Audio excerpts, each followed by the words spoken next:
Suspension tuning is widely regarded as a black art, but it doesn't have to be. This is the Annex Suspension Podcast.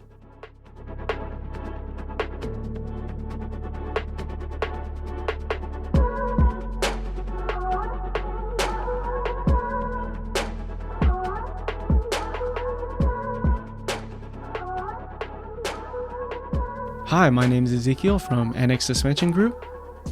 And I'm Grant from Battle Garage Racing Service. So Grant, Battle Garage RS has been one of the first companies we've worked really closely with. It's been quite a while now, so I just wanted to know how things have been over these past couple years. Yeah, as a company, we've never had an opportunity to work as closely with another company.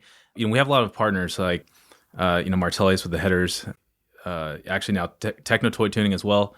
But it's never quite been to this level of like partnership. And so when we found out that, Annex was a local company nearby and they're doing suspension, in the Bay Area, we were really excited. So yeah, I reached out and I was really happy that the team was like willing to work with us and work with our old, Toyota Corollas. And so that was a huge opportunity for us. Yeah, definitely. And then likewise. So how did this relationship start between BG and Annex, just for our viewers?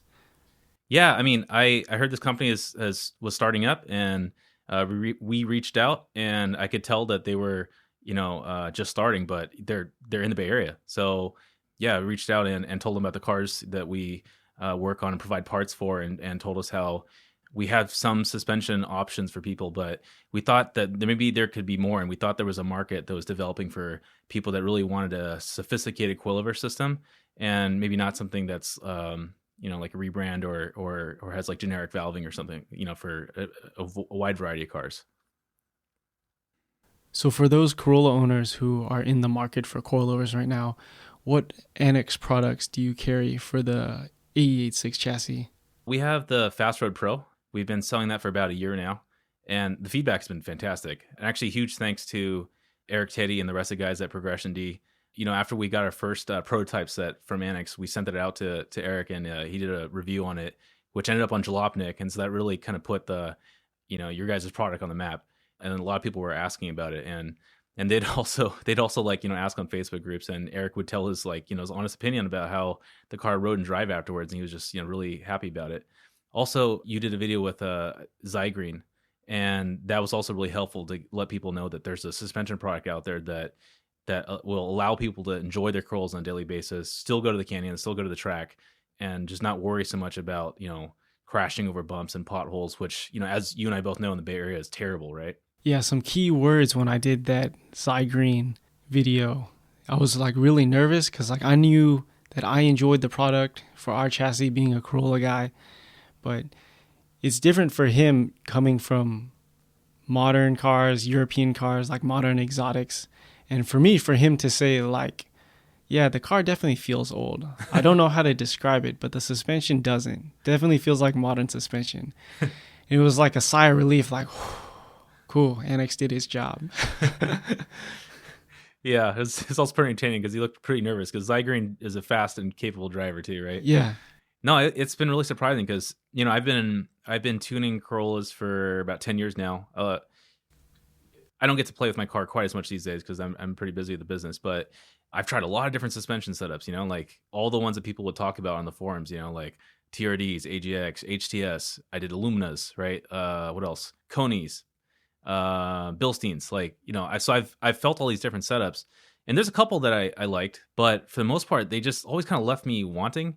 And I've been a suspension nerd, for a long time. So I wasn't satisfied that there wasn't a coilover option that had all this technology built in. It was always just they just seemed really off the mark. They weren't really designed specifically for the car, And we've worked with a couple other companies that got pretty close, but I just felt I just had this itch. I was I think there's more into this, and that's why I was really excited when I could talk to you guys, and you guys were willing to entertain me. I think that's one key with the AE86 chassis is a lot of those suspensions were not designed for that car. If you can think about two that come into mind is the AGX shocks that they had for muscle cars people would put on the Corollas, and then also muscle car QA1 shocks that people would bleed off or just leave too stiff for the Corolla chassis. Oh, yeah. Yeah, it's always challenging being a Corolla enthusiast when like the products just aren't designed for the car, or you can't get them anymore. Like there are some TRD shocks that I know people used to like a lot, but you just can't buy them anymore. Which leaves Corolla guys with no options, Yeah. essentially, right? It's like what's on the market, you just got to live with whether it's good or not. Yeah, so I'm definitely appreciative that that the Annex team was willing to look into the car and let us develop it to this level. One thing I've heard whispers of is you guys are backing a Corolla who's competing in Global Time Attack coming up. Yeah, Josh Garcia, you guys might know him as Josh Iroku. He's a really cool guy. I forgot how it started. Either he reached out or we reached out to him.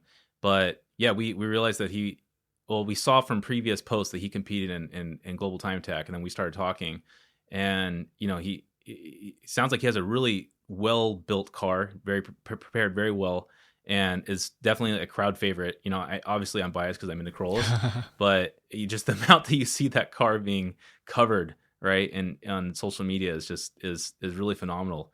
And yeah, so we were talking a little bit, and I was telling him about my experience, working with you guys, and he basically let me know like what the challenges were, and what he was describing with the car, I felt like is something that we were able to kind of nail down working with the Annex team.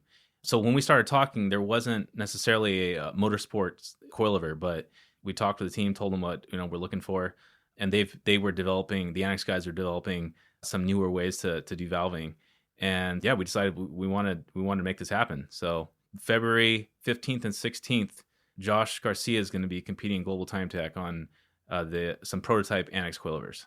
If you guys want to see that prototype, you can find Joshi Roku's on YouTube, and he's got a bunch of new content out. So if you want to find out more, definitely check out his YouTube channel. You've obviously dealt with a lot of different suspension setups for the Corolla, and likewise, so have I. So what particularly about the Annex product inspired confidence with you to have BG work more closely with Annex? So just like from the initial talks with the R&D team at Annex, it was really clear that this was, and I was still learning about shocks at the time too, but it became really clear that they were going to go to a further level of testing and development, kind of like you'd imagine like an OEM manufacturer would. They're talking about like sensors being mounted on the cars, measuring unsprung weights and all this other, math type stuff, which, in my talks with other, companies, I guess I'm a bit of a suspension, nerd. So I would, I'd kind of like pry a little bit. Maybe it's because I was talking to the wrong people, salespeople or something, but like I never got that confidence that like this was really developed, well for these like old import cars. And, as I kind of like dug more into it, sounds like usually more priority is placed on like the newer cars. So our older cars kind of get, left to the side because they see it as like lower volume and not as important, Yeah, exactly. And I guess since, you guys were getting started, you guys were willing to take on the challenge. And yeah, it was great. I got to, we had a lot of back and forth, and we went through many, many revisions, especially with your help. And yeah, I think we were testing for about 2 years, and the Fast Road Pro product finally stopped with development just like not that long ago. And so the whole time it was just getting better and better. And yeah, that was really encouraging. You made a good point. The Fast Road Pro, you guys may be happy with where it's at now, but both of us are still developing the Corolla product in a different way. So I see that mystery item to your left. So let's talk a little bit about this. Okay, so this is your guys' true rear top hat for the 86. So for Corolla guys, there's a big decision to be made when someone's buying coilers. Do they want what we call the OEM style or a true rear setup? And we've sold both in the past, and usually the recommendation I would give to customers is like, hey, if you're driving on the street primarily, you'd want to stick with an OEM style suspension because it's keeping the spring in the factory design location, whereas the true rear setup is basically putting the spring on top of the shock absorber, so it's in line with the shock. And kind of like a more modern car would have, like with a strut arrangement or something like that, right? And there's definitely some benefits to having a true rear setup, but I usually would recommend people away from it for street driving because if one of the bolts comes out on the shock absorber, you're losing the entire support of the car, and also the car wasn't designed to have that load in that area. that's been the gospel for a long time, right? I mainly saw it as like I just wanted to make sure that people were safe, so I would encourage people to stay, with the OEM setup. And I know there's been a lot of other companies that have been selling a true rear setup for some time. There's some people that have had issues with the true rear setup, pushing through sheet metal and things like that. I think people just need to be careful about it, and also the photos I've seen before of that pushing through is like cars that maybe had some rust or some other possible like damage from before. That's my opinion on it, anyways. Anyhow, we talked about a while back that I was still getting customers asking for a true rear setup, and you guys brought my car in and took some measurements, and the goal was to have a coilover that could be bolted on that still allowed for a lot of clearance with the shock, because it's really tight up there. It was the 86 was designed for a really skinny shock from the factory, right? And now we're trying to fit a whole coilover, with a larger shock, right? Your guys' is like performance shock. Yeah, right? Spring was never designed to fit in there in the first place. Yeah, and the shock body is bigger. Yeah. So it was quite a challenge. But relatively quickly, you guys came up with some 3D prints that we put on my car, and we got loads of clearance with this top hat. And so now we'll be offering a true rear setup on our store for people that are either doing motorsport or they want the advantages of a true rear setup. Yeah, definitely. If you guys want to see more pictures of the R&D process of this true rear top hat for the AE86, there's a few pictures on the Annex Instagram, and you can see the delightfully purple 3D prints, and we definitely had to go through a lot of headache to come up with this final iteration. But yeah, very, very happy with it. Yeah, one off too. You can see that Annex part number on it. Yeah, I mean, I could nerd out about the true rear stuff. Is that something that you want me to talk about? I want to hear about your personal race car, because I like knowing you just out here in NorCal. I know you've had a handling quirk or a problem with your Corolla race car that Annex solved one night. Let's talk about that. Okay, so I bought my car at night, and I just wanted a drift beater. All my friends were drifting the 240s, and I didn't want a 240. I never really got into those cars. I just wanted a cheap car, and I see this Corolla GTS pop up for like $1,500. Long story short, I bought it at night, and when I got home, the guy failed to tell me that the car was in a major accident. The bumper was crooked, and it was held on with the screwdriver. The bumper was. And I think some of my friends will remember that. Needless to say, the frame was very crooked. So the entire time I had this car, I was like, it's just gonna be beater, whatever. I'll just drive it. The entire time I've had the car, as it developed more and more, like engine wise, brake wise, suspension wise, it would always understeer going left and oversteer going right. So that made, drifting in competitions or just for fun or, even track events challenging, to say the least, right? And that especially annoyed me, of course, because I'm into suspension. So, yeah, and I talked to a friend, David Theodore. Some of you guys in the Corolla community might know him. But he was telling me about, like, how important thrust angles were and how you could use, like, adjustable forelinks to tune that out. And I was starting to go into that, but I just kind of stopped, like, driving the car, just let it stay there. So anyways, during one of the sessions where they just want to get the weights of my car, the Annex guys brought the car in and put on the corner scales. And yeah, lo and behold, it was like really, really messed up. Like it was like way more weight on one corner than another one. So when they're preparing a race car, they'll set the cross weights, which I think is like the different weights on the different corners to get it even. They'll set that up and try to make it as balanced as possible. And so I remember they had to do a bunch of really weird stuff with my car, like jack up like one corner and then use like a T3 like spring spacer on like the back to get it even.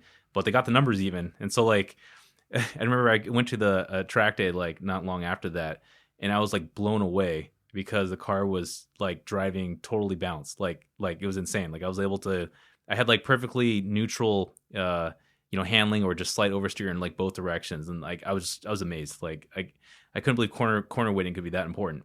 So, I'm sure it's more exaggerated because my car has had some issues, but I definitely can see how important that is if a car has a weird handling characteristic like mine was after, it's aligned and all that stuff, right? This is kind of like the purpose. This is the purpose for this podcast, is to help educate people that, suspension isn't just this black art. There's things like corner balancing that majority of people don't really understand and don't really understand the importance of. And that's part of the reason why every R&D application that comes in, we take the corner weights, we take the corner weights before, after, and your car was a perfect example why. Yeah, the attention to detail really showed through, and gave me more confidence about your guys' abilities. Yeah. Well, Grant, I appreciate you coming down here, being on the podcast. If people are interested in learning more about Corolla parts or buying the Annex product for their Corolla, where can they go?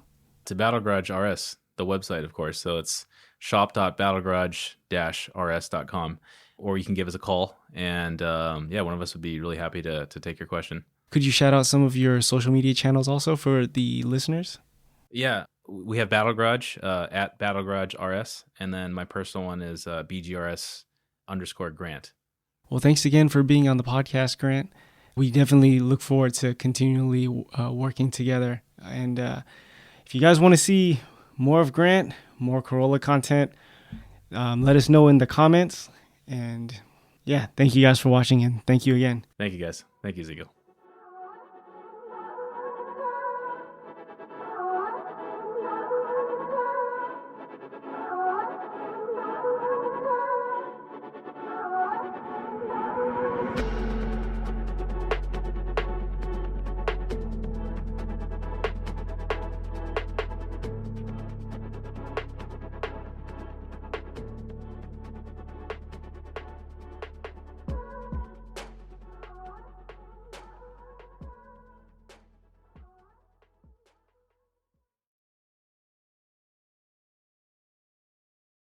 The Annex Suspension podcast is AM Auto House.